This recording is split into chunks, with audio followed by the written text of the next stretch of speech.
Today I'm going to show you exactly how to set access and permissions in your hierarchy in ClickUp. By the end of this tutorial, you'll be able to confidently share your workspace with teammates or guests, control who can make changes, and fine-tune privacy so your projects are secure, but collaboration remains easy.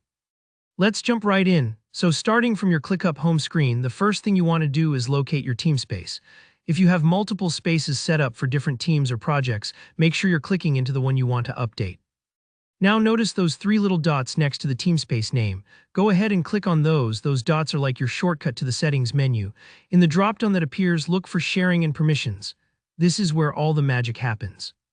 Click that option and you'll open up the control panel for who has access to this part of your workspace. If you're inviting new people, like maybe a coworker, a client, or a new team member, you'll see a field where you can type their email address. Just enter the email and then hit the invite button.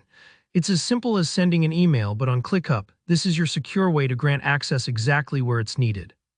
Sometimes you might want to provide more flexible access, like sharing a link in a chat or sending it quickly during a meeting. For that, you'll see the Send Private Link area.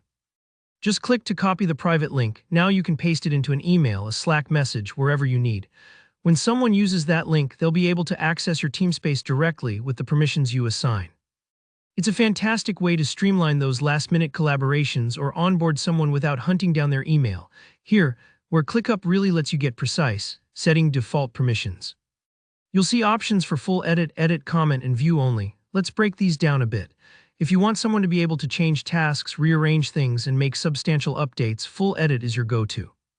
Edit lets them adjust current details without making bigger changes, kind of like giving someone a guest key but not the master key. Comment is great when you want feedback but don't want tasks getting changed by accident.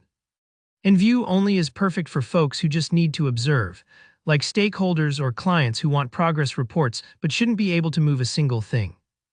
On this permission screen, you'll also see a list of everyone you've shared your workspace with.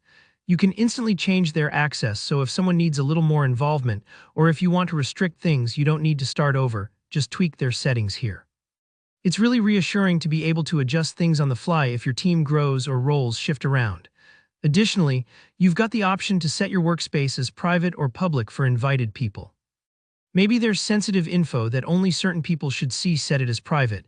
Or if you're working on something meant for group input, make it public. Remember, ClickUp gives you that flexibility so your workflow matches your needs, not the other way around. And that's basically it. Once you set up sharing and permissions, your hierarchy in ClickUp is set just the way you want.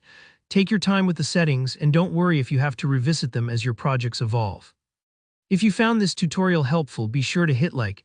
And if you have any questions or want to share your own tips about permissions in ClickUp, drop a comment below. I love hearing from you.